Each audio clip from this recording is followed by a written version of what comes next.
అందరికీ నమస్కారము. ఈరోజు రవ్వతో జంతికలు వడియాలు చేస్తున్నాం. ఇది 1/2 లీటర్ది. ఈ 1/2 లీటరు రెండు అంటే ఇది 1/2 కేజీ పడుతుంది రవ్వ. బియ్యం కడిగి ఆరబెట్టి అవి మిక్సీలోనే వేసుకోవచ్చు, మిల్లులో అయినా పట్టించుకోవచ్చు. మిక్సీలో పెడితే రవ్వగా తీయాలి, పిండిని పిండిగా తీయాలి. నేను పిండి జల్లించిన తర్వాత రవ్వతోటి వేస్తున్నా. ఇది 1/2 కేజీ రవ్వ పడుతుంది. ఇలాంటిది 2 అంటే కేజీ రవ్వ వేస్తున్నాను. ముందు 8 1/2 లీటర్లు వాటర్ పోసాను. తర్వాత 2 1/2 లీటర్లు, 1 లీటర్లో 1 కేజీ రవ్వ. దీంతో 2 గొలుచుకొని నానబెట్టుకోవాలి. దీంతో 2 1/2 లీటర్లో రవ్వ,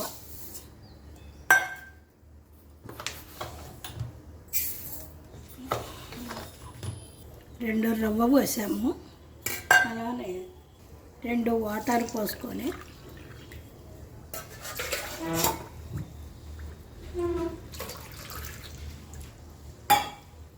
నానబెట్టుకోవాలి. ఇలా నానబెట్టుకుని వాటర్ మరిగిన తర్వాత ఇవి వేసుకోవాలి. ఇందులో మరుగుతున్న వాటర్లో ఒక 2 స్పూన్లు సాల్ట్,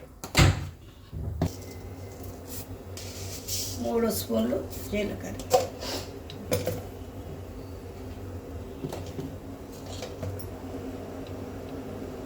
అలాగే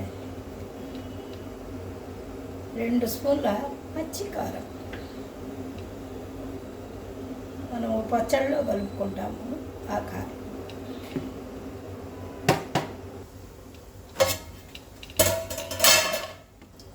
ఈ నానబెట్టుకున్న రవ్వ ఇందులో పోసుకోవాలి.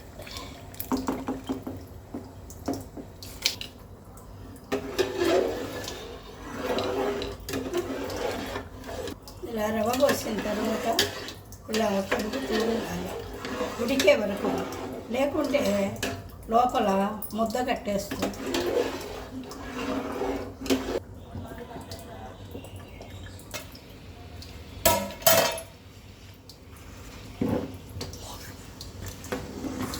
రవ్వ జంతికల పిండి రెడీ అయ్యింది. ఇది చల్లారబెట్టుకొని మనము జంతికలు వేసుకుంటాం కదా, దానిలో వేసుకోవాలి. తర్వాత చూపిస్తాను. ఇది చల్లారబెట్టుకోవాలి. రెడీ అయింది. ఇలా ఉడికించుకోవాలి. దగ్గరకు వచ్చే వరకు ఉడికించుకోవాలి. పిండి చల్లారిన తర్వాత తడి బట్టని నేల మీద వేసుకుని నేను ఆ చల్లారిన పిండిని జంతికల గిద్దలో వేసుకుని ఇప్పుడు జంతికల్లాగా ఒత్తుతాను. చల్లారితేనే మనకి జంతికల షేప్ వస్తుంది, లేకపోతే రాదు. అందుకే ఫుల్గా పిండిని చల్లబెట్టేయాలి, చల్లార్చుకోవాలి.